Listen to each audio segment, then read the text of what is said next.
नमस्कार मंडळी, मी रंजना होमकुक रंजना चॅनलवरती आपल्या सर्वांचं पुन्हा एकदा मनापासून स्वागत आहे। आजची रेसिपी करणार आहे अंड्याची। एक वेगळी छान सगळ्यांना आवडेल अशी रेसिपी आहे। मी करून बघितली, माझ्या इथे सर्वांना ती आवडलेली आहे। तुम्हाला सुद्धा नक्कीच आवडणार आहे। सर्व संपूर्ण रेसिपी बघा।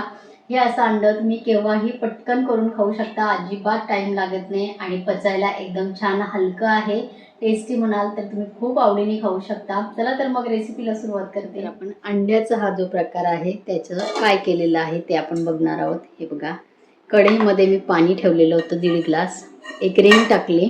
पाण्याला उकळी आल्यानंतर या ताटामध्ये मी खाली तेल लावून आणि यामध्ये हे फेटलेलं अंडी टाकलेली आहे। तर आता ही अंडी होती 5, त्यामध्ये मी कोथिंबीर घातलेली आहे, अर्धा टीस्पून मी घातला गरम मसाला, 2 चिमटी मी घातली, याच्यामध्ये हिंग 2 चिमटी घातलेली आहे, हळद आणि त्यानंतर कोथिंबीर बारीक कापून टाकलेली आहे आणि अगदी चिमटीत बसेल एवढं 5 अंड्यांसाठी मी इथे घातलेला आहे बेकिंग सोडा।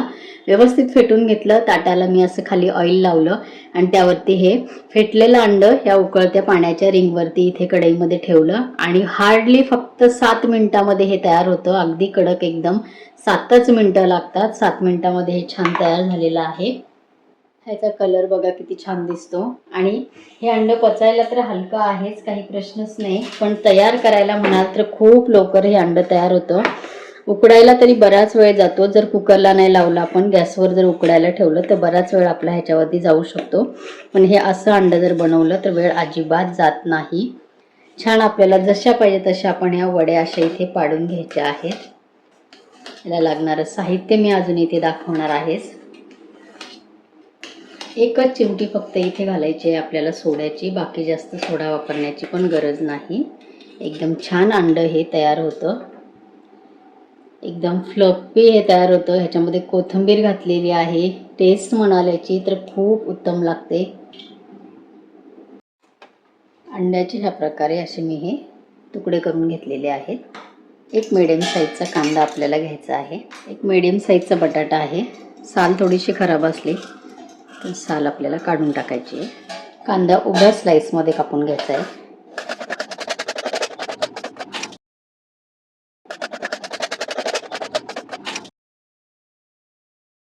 जेवढे बारीक आपल्याला हे कट करता येईल एवढे करायचे आहेत। हे बघा, उभ्या स्लाइस मी कापून घेतले। उभ्याचे परत मी मध्ये 2 तुकडे केले।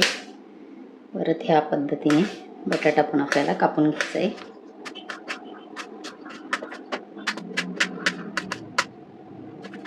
बटाटा इथे झालेला आहे कापून। कांदा आणि लसणाच्या पाकळ्या मी ठेचून घेतलेल्या आहेत। 2 टीस्पून घालायचं आहे तेल। तेल कडकडीत गरम करून घ्यायचं आहे। गरम झालेलं आहे। अर्धा टीस्पून मी घेतलेली आहे राई,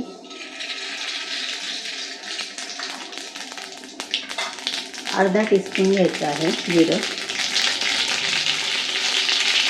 लसूण घालते, कांदा घालायचा आहे,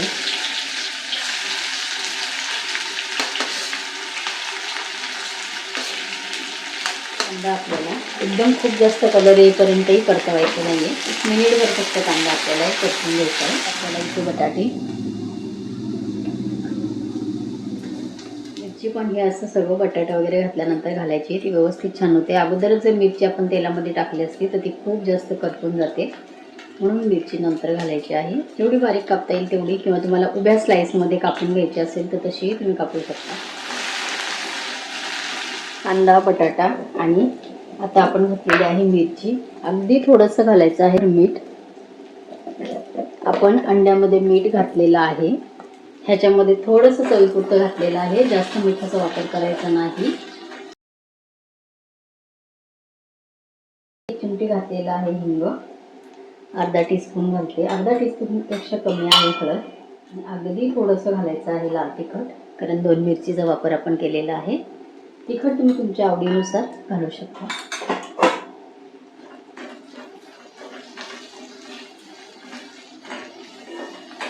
आता आपल्याला इथे घालायचं आहे थोडंसं गरम पाणी।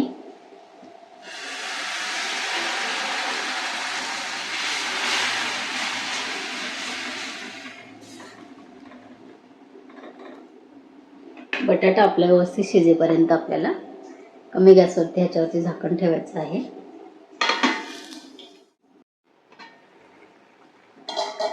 बटाटा इथे शिजलेला आहे.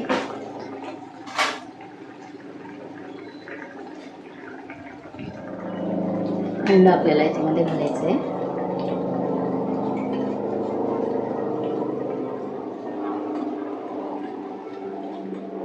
एकदम सुकं पण आपल्याला करायचं नाही आणि खूप जास्त पातळ आपल्याला पाणी याच्यामध्ये ठेवायचं नाही आहे. हे बघा. आणि आता तुम्हाला जर इथे मीठ कमी वाटत असेल तर मीठ टाकायचं आहे. माझे इथे मीठ सगळे कमी खातात, त्यामुळे माझे इथे मी आता घातलेलं मीठ आहे ते अगदी बरोबर आहे. अंड घातल्यानंतर एक व्यवस्थित उकळी आपल्याला येऊ द्यायची आहे आणि एक व्यवस्थित उकळी आली की आपल्या इथे अंड तयार होणार आहे. व्यवस्थित उकळी आलेली आहे. इथे आपलं अंड तयार झालेलं आहे. या पद्धतीने नक्की करून बघा. चला मंडळी, ह्या पद्धतीने अंड नक्की करून बघा. एकदम छान वास इथे सुटलेला आहे. तुम्ही सकाळच्या, संध्याकाळच्या, दुपारच्या जेवणामध्ये सुद्धा हे करू शकता किंवा नाश्त्याला करू शकता. चपातीबरोबर, भाकरीबरोबर, भाताबरोबर, कशाबरोबरही तुम्ही खूप आवडीने खाऊ शकता. इतकी छान ही रेसिपी आहे. सांगितल्याप्रमाणे करा आणि ह्याची चव घ्या. तुम्हाला सुद्धा नक्कीच आवडणार आहे. माझ्या इथे हे अंड सगळ्यांना आवडतं, तुम्हाला सुद्धा आवडेल. खूप कमी वेळामध्ये हे तयार होतं. माझ्या चॅनलवरती 1000पेक्षा जास्त रेसिपीज आहेत. त्यापैकी एखादी रेसिपी तुम्हाला नक्कीच आवडू शकते. त्याची लिंक मी खाली डिस्क्रिप्शन बॉक्समध्ये दिलेली आहे, जरूर चेक करा. तुम्ही माझ्या चॅनलवरती नवीन असाल तर होम कुक रंजना चॅनलला सबस्क्राईब करायला विसरू नका आणि बाजूचं बेल आयकॉनसुद्धा क्लिक करा, म्हणजे माझ्या येणाऱ्या रोजच्या नवीन रेसिपीचं नोटिफिकेशन तुम्हाला मिळेल. तुम्ही मला फेसबुक, इंस्टावर सुद्धा फॉलो करू शकता. माझ्या व्हॉट्सअप चॅनलला ॲड होऊ शकता. लिंक खाली डिस्क्रिप्शन बॉक्समध्ये दिलेली आहे, जरूर बघू शकता. परत भेटूया असंच एका हेल्दी, टेस्टी, साध्या, सोप्या रेसिपीसोबत. तोपर्यंत बाय बाय.